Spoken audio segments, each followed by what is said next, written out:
সন্ধ্যার আলোয় সাজানো বইমেলা, চারিদিকে বই আর গল্পের মেলা। পাতার ভাঁজে লুকিয়ে থাকে হাজারো স্বপ্ন। বইমেলা যেন মনকে নতুন করে ভরিয়ে দেয়। নমস্কার, চলে গেছিলাম বইমেলাতে। হ্যাঁ, যদিও ভিডিওটা অনেক দিন আগের, তাও আমার ভিডিওটি পোস্ট করতে একটু দেরি হলো। একটু না, ভালোই দেরি হয়েছে। তো সন্ধ্যাবেলায় মা আর ভাইয়ের সাথে চলে গেছিলাম মেজিয়া বইমেলাতে। দেখুন, সামনেটা কিন্তু খুবই সুন্দরভাবে ডেকোরেশন করেছে। তো চলুন আপনাদেরকে একটু ডেকোরেশনটা দেখিয়ে নিয়ে এবারে ঢুকবো বইমেলার উদ্দেশ্যে। যে বইমেলা মানেই তো যে ভেতরে কি স্টল বসেছে আর আরও তাছাড়া কি বসেছে। এছাড়াও আজকে নাকি এসে শুনলাম আসবে শ্রাবন্তী চট্টোপাধ্যায়কে কেই না চেনে। তো আসতে হয়তো লেট হবে, হয়তো আমার দেখা হবে না, কিন্তু ভিডিওর যে ক্লিপিংস, শ্রাবন্তী চট্টোপাধ্যায় আসার যে ভিডিওর ক্লিপিংস, সেটা কিন্তু আমি ভিডিওর শেষে অ্যাড করে দিয়েছি। এটা হচ্ছে মেজিয়া বইমেলা স্টেজ। এখন চলছে স্টেজ সাজানোর প্রস্তুতি। চোখে পড়ল এই ছোট্ট হোম বেকারির বিজনেসের স্টলটি।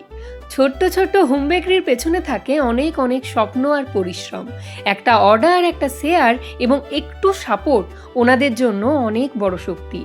আমরা যদি এই ছোট্ট ব্যবসাগুলোর পাশে দাঁড়াই, তাহলে ওনাদের পথটা অনেকটা হলেও সহজ হয়। তো চলুন, এবারে চলে গেছিলাম বইয়ের স্টল দেখতে।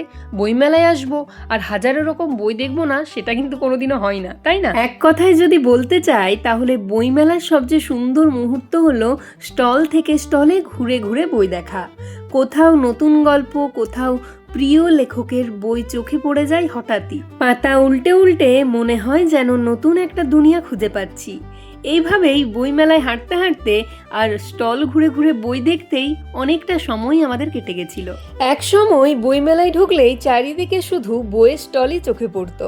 সারি স্টল, নতুন বইয়ের গন্ধ আর বই প্রেমীদের ভিড়ে মেলা ভরে থাকতো। কিন্তু এখন জানেন তো, মনে হয় ধীরে ধীরে বইয়ের স্টলের সংখ্যা অনেকটাই কমে যাচ্ছে। তার জায়গায় বাড়ছে খাবারের দোকান, নানা রকম জিনিসের স্টল আর অন্য আরও আকর্ষণ। হয়তো সময়ের সাথে সাথে মেলার ধরনও বদলাচ্ছে, তবুও বই মেলার আসল আকর্ষণ তো বই বলুন। স্টল ঘুরতে চোখে পড়লো একটা টেরাকোটা শিল্পীদের স্টল। তো যখন আমি ক্যামেরাটা নিয়ে আসছি, তখন আমাকে বললেন যে এই যে মূর্তিটা, এটা কিন্তু বাদ দিলে চলে না, এটা কিন্তু অবশ্যই ভিডিওর মধ্যে তুমি দেখাবে। হ্যাঁ নিশ্চয়ই, কেন দেখাবো না। তো এখানে এত সুন্দর টেরাকোটা শিল্পের কাজ ছিল, সত্যি অপূর্ব যাকে বলে একদম। তো এখানে তার পাশে ছিল জানেন ডমিনোজ পিৎজার একটা স্টল। এখানেও ছিল প্রচুর পরিমাণে ভিড়। এখনকার দিনে মানে বইয়ের স্টলের থেকে বেশি ভিড় কিন্তু অন্যান্য স্টলেই দেখা যায়। কেন জানি না, বইয়ের প্রতি আকর্ষণ এখন অনেকটাই কমে গেছে।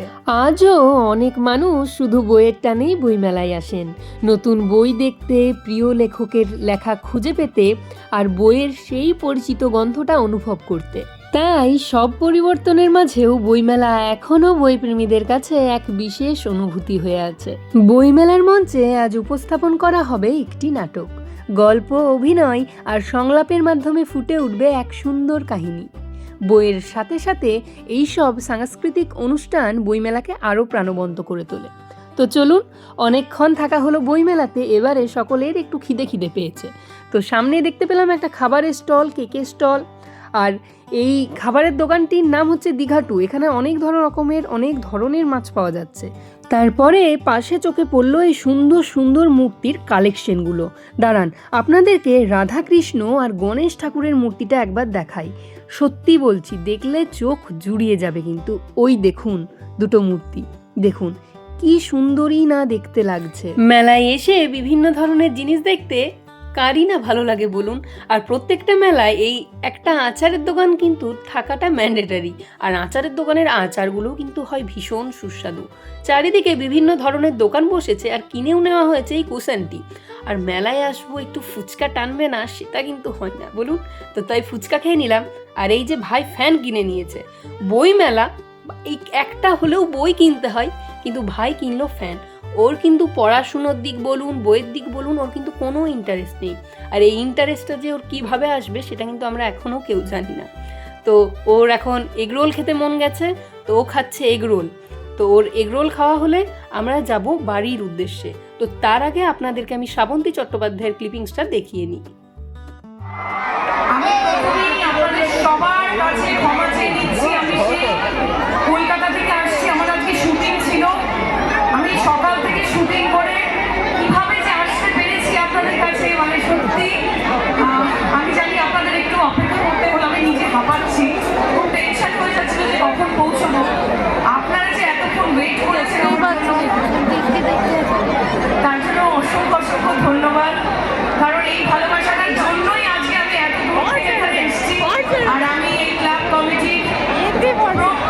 সদস্যকে ধন্যবাদ জানাতে চাই এতটা পেশেন্স রাখার জন্য, আমার জন্য ওয়েট করার জন্য।